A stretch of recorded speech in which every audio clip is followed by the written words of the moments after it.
Selamünaleyküm. Bizde bir yerde Türkiye'de çok topluluk çoğun bulgan valla Uygurca sizlerdeki yaxşı emas. Sözlerim var Uygurca kızıp tırışımen, kullardan kalacak tırışımen. Lekin Uygurca yaxşı bulmadan ki hata kurtarsa sizlerden baştan özür dileyim. Ben size başta sen kim, miyemen, nimişka miyada çıktın der. Sonra kalganlarda Üzempilen grubunu tanıştırayım.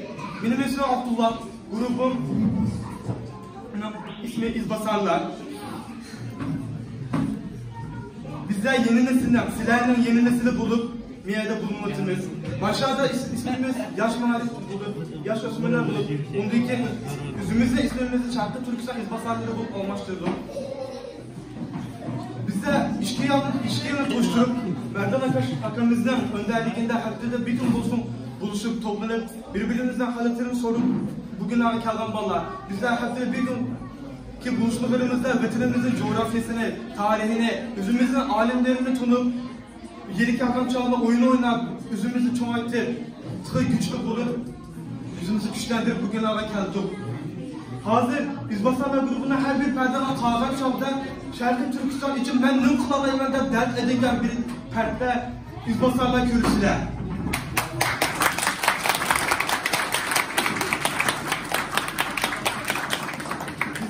Bu derdi edinip size hazır şey nın kıldığında bundaki nın kılıçlardan sonra kalkınlar bize nın gelecekte aldığımızda dair planlarımızı biraz konuşturayım.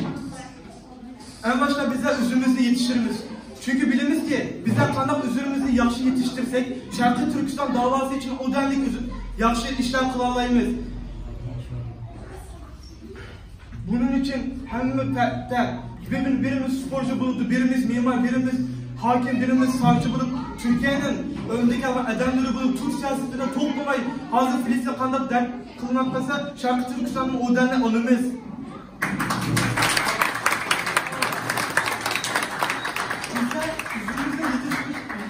Devam kılatan çağda Şarkı Türkistan'dan hazırda ahvalini mektepteki dostlarımızla, mahalledeki dostlarımızla, sosyal medyadaki Instagram'daki Facebook dostlarımızla hem de Adamoğlu'la bizim derdimizi anlayan hem de Adamoğlu'la Şarkı Türkistan'ın tunuşturuşla devam kıladığımız tunuşturlatımız.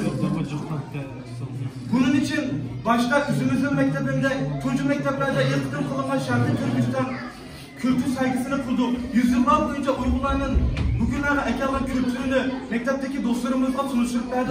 Bu serginin dışında Abdullah Akınız mektebimizden gelip Şarkı Türkistan'dan hazır ve ahvalini bizlerle tanıştırıp verdi. Bunun yanında bir tiyatro oyunu hazırladık. Sanatlarımız Şarkı Türkistan'da tanıştıracak. Tiyatro oyunumuzu en kısa vakitte tertipleyimiz inşallah. Yine bunların dışında üzümümüzün küçük ballarla birbirlerine tunuşsunlar, birbirlerine tıkanı küçük bolsunlar. Şarkı Türkistan davasında tıkanı sağlam adımlar bolsunlar, onlarla birbirlerini tunuşturmaya ortam hazırlayış için sinema gecesi tertipleyimiz inşallah. Aldığımızdaki hatta hem de Uygurlarla ithaf olan Şarkı Türkistan şahmat müsabakalarına kılınmaz.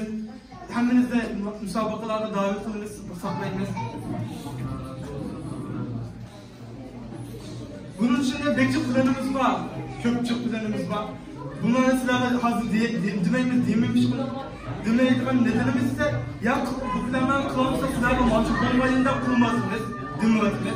İnşallah aldığımızdaki günlerde bu planlarla görüşsünler. Hazırlıkça kılganlarımız silahla tunuşup kılganlar kıldırıp silahga aktardan yaklarımız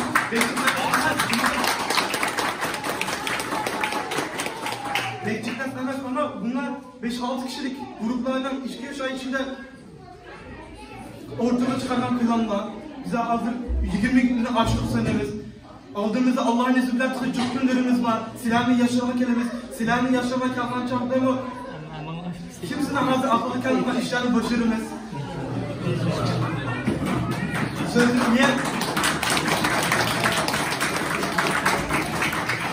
Niyede bizlere söz hakkı tanıyan, bizlere değer veren, sizlere teşekkür kılınız, bizlere önderlik kılmayan Merdan Akımız, Abdullah Akımız, Afsunam Akımızla başta bulup onlara kökten rahmetlerimizi iletiniz.